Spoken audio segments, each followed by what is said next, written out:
Modernisation is synonymous with westernisation. आप आधुनिक हैं इसका मतलब वेस्टर्न है तो आधुनिक है, वरना आप पिछड़े हैं।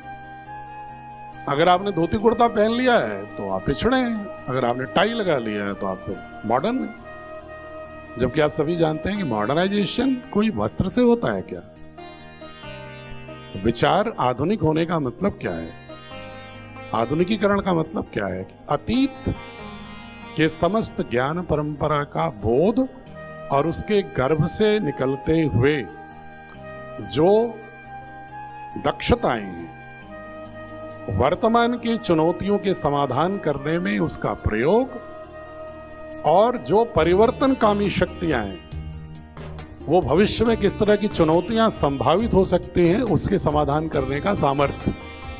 ये आधुनिकीकरण की परिभाषा के अंदर अतीत, वर्तमान और भविष्य तीनों के बीच में ब्लेंडिंग करने का जिसके पास कॉम्पिटेंसी हो वो आधुनिक है। वस्त्र से, भोजन से कोई आधुनिक नहीं हो जाता है। लेकिन हमने एक पूरा का पूरा एक फिलॉसफी हो गई।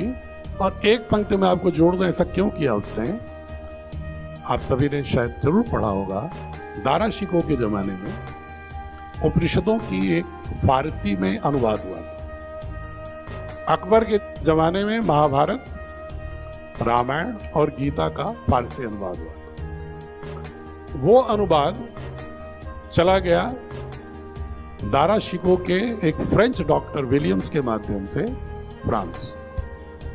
वहां पर उसका अनुवाद फ्रेंच में किया डुपरॉन ने, जर्मनी भाषा में किया स्नीगल बंधुओं ने, शोपेनहावर ने, और वो धीरे धीरे पूरे यूरोप के जो दार्शनिक वर्ग था, बौद्धिक वर्ग था, उसके बीच में प्रचारित हुआ। लंदन के युवा भी उससे प्रभावित हुए और एशियाटिक सोसाइटी ने भी, मैक्स मुलर आदि ने भी, जो कॉलब्रुक आदि ने भी जो अच्छी बातें कहना शुरू किया भारत में 18वीं शताब्दी के अंत में, 19वीं शताब्दी के प्रारंभ में, तो यूरोप में भारतीय संस्कृति और दर्शन के बहुत सारे प्रशंसक होने लगे थे, फैन होने लगे थे लोग। तो उनको लगा कि जिस देश के दर्शन के हमारे युवा फैन हो जाएंगे वहां पर हम राज कैसे कर पाएंगे। तो उन्होंने कहा इनकी संस्कृति को हीन एक सुनियोजित रूप से करना जरूरी है, घोषित।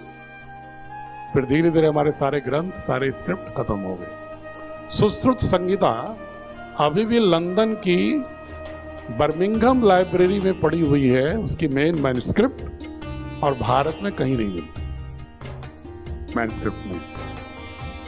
इसलिए उन्होंने देखा कि जो जो ज्ञान परंपराएं उनको ट्रांसलेट करो, हटाओ, उसको अपने रूप में प्रस्तुत करो।